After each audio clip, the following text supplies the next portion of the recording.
Hello there. In our previous video, we've created a simple project that can fetch, delete, and add data in our mock list. Now, we will try to store them locally in a database. We will be using MongoDB as our database for this project. We'll continue to enhance our previous project to perform a simple CRUD application.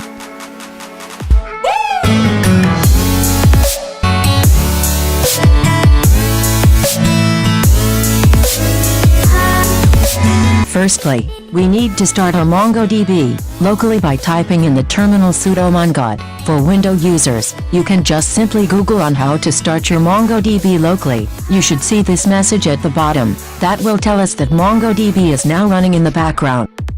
Let's open our code editor. Our project will be based on our previous video, named Getting Started with Nest.js. Please do watch that first, because we'll be reusing the same modules from the first video.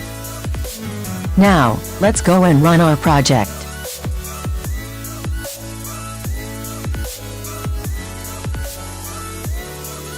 We will be following a documentation provided by NestJS for using Mongoose. So now, we need to install this. We can do this by npm. I'll provide the documentation link in the description.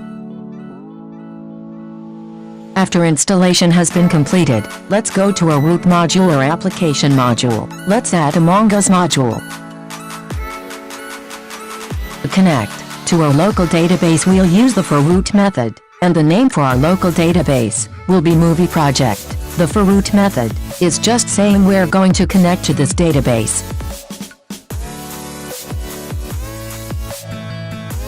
To define a schema, let's first create a folder named schemas inside of our movies directory. And create file named movie.schema. It's your own choice. Where do you want to put your schema folder? But the documentation says that it's best to keep it inside of their own appropriate module directory. Now let's define the schema. First we need to import the Mongoose and create our schema. We will be storing in our database the title, director, and let's add a new field, name description.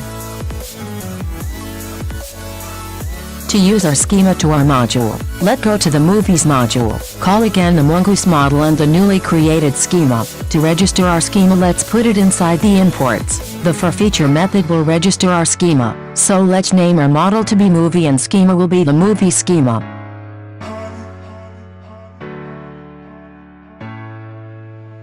Now we can use the model in our service, but first, let's create an interface to map the values in our model. In our movies directory, create a new folder named interfaces. Inside of the folder, create a new file for the interface named movie.interface.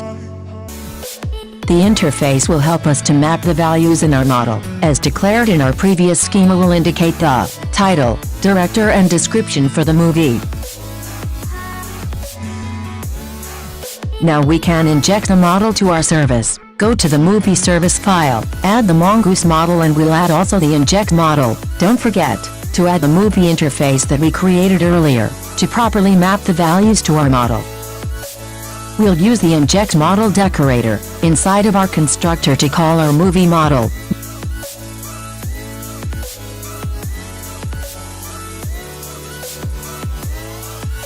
Notice in our inject model decorator, we've used the name movie from our movie module, and the movie interface for our model.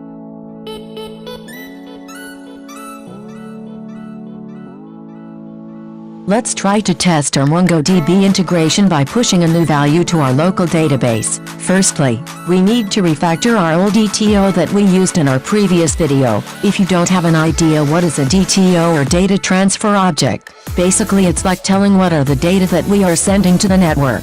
So, let's remove the ID because MongoDB will auto-generate the ID for us. Let's add a description for the movie.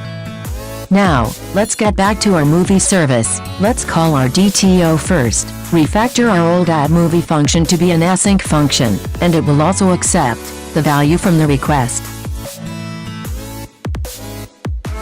We'll use the model that we defined earlier to save the values to our database.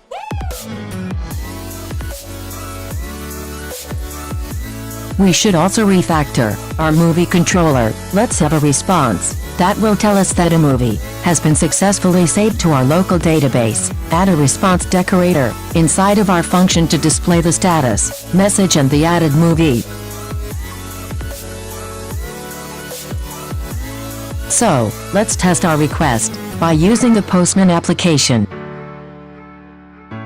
Send a post request to our endpoints. If you will remember, our previous endpoints will be /movies. And in the body tab, pick the form URL encoded. Enter the key value pairs that we are going to save to our database.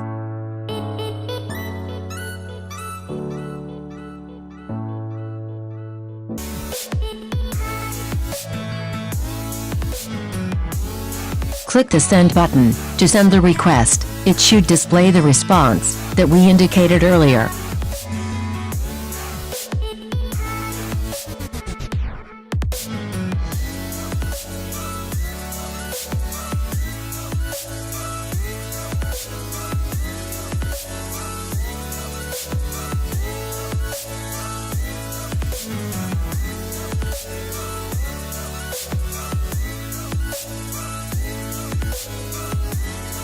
To view the list of movies, go to our Movies service and refactor our getMovies function. To return the movies from our local database, we can use the find query from our model to fetch all the movies. We need also to refactor our getMovies function in our controller. Just like in the addMovie function, we're going to return a response with the status and the list of the movies.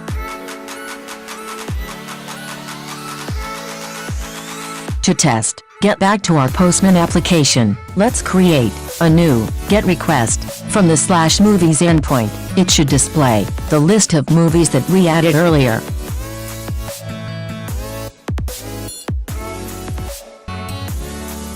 Let's try to display a specific movie in our movie service. Go to the getMovie function. We can simply use the find by ID query to return a specific movie.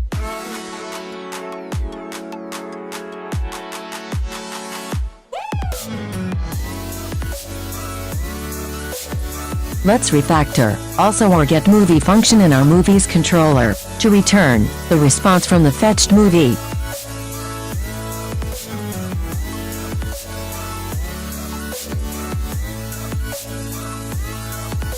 Let's test again. In our Postman application, create a new get request with an endpoint of the movie ID. It should display the appropriate movie according to its movie ID.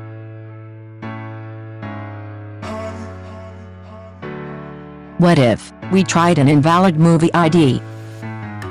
You will notice that it shows an error, cast to object ID failed. This happens because we're trying to cast an invalid object ID in the find by ID query.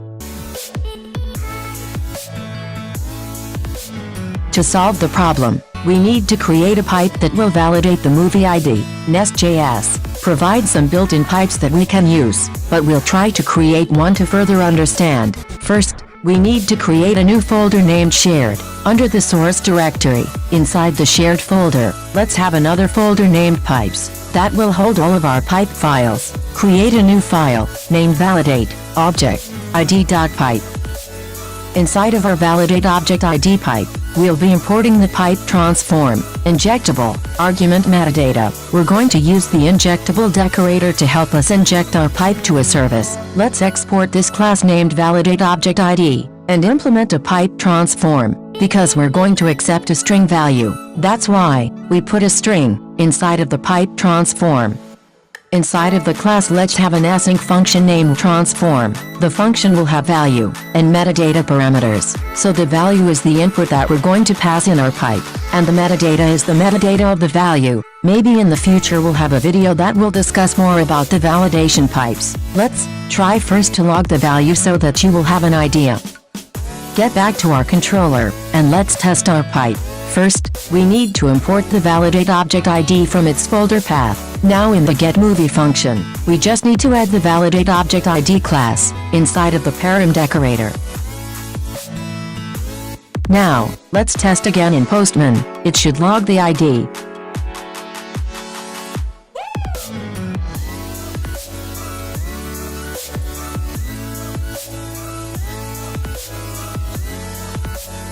get back to our pipe.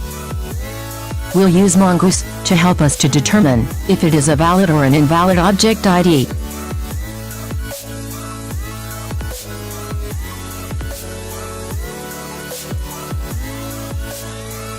If it is an invalid object ID, we'll throw a bad request exception, and we will include a message. Let's try again. In our Postman application, it should now display our bad request error, instead of the internal server error.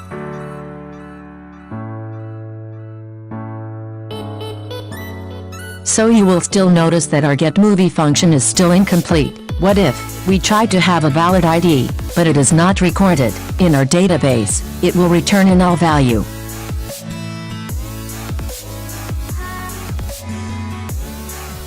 We need to have a message that will tell us if the movie is not added in our database. Let's just add a condition inside of the getMovie function that if the movie is null, it will throw a not found exception.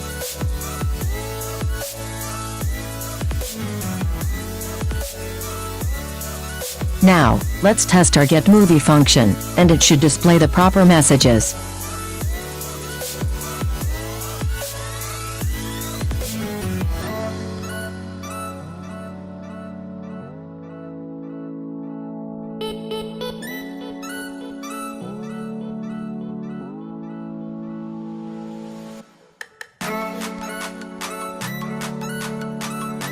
Let's try to update an existing movie. First, we need to create a new function in our movie service, named updateMovie, and it will accept a parameter of a movie ID and a DTO.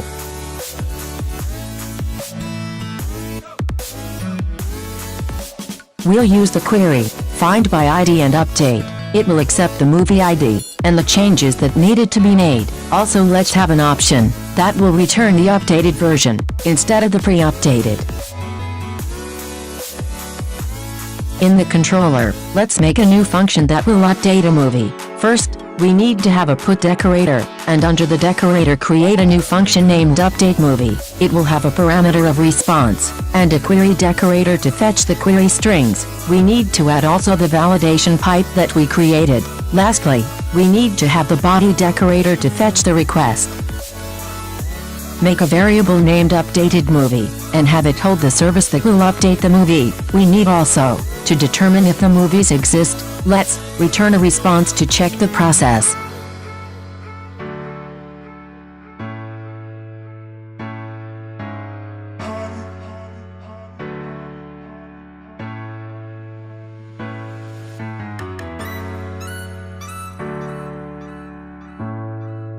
We can test again in our Postman application. Pick the put request, and enter the query strings for the movie ID.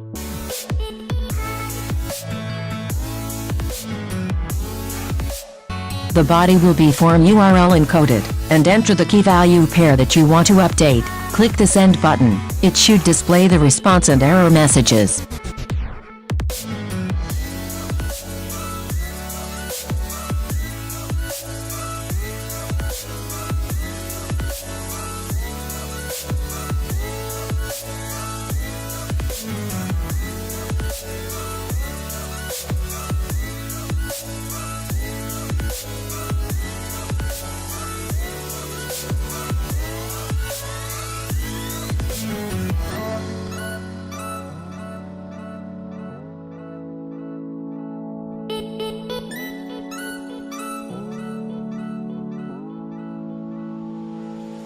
Lastly, let's try to delete a movie. Go to our movie service. We should refactor our old function named deleteMovie.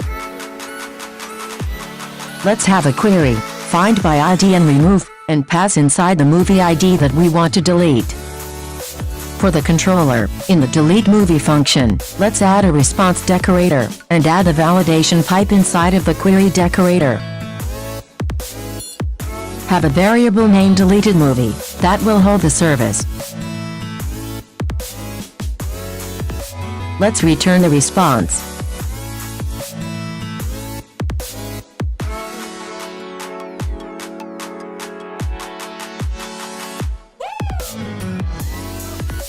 Lastly, also include the not found exception.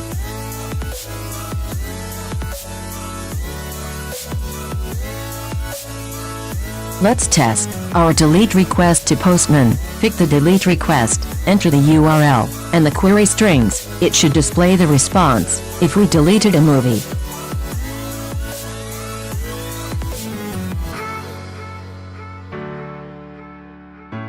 We can also check our previous movie list if it really has been deleted. Thank you for watching. If you liked the video, please click the subscribe button.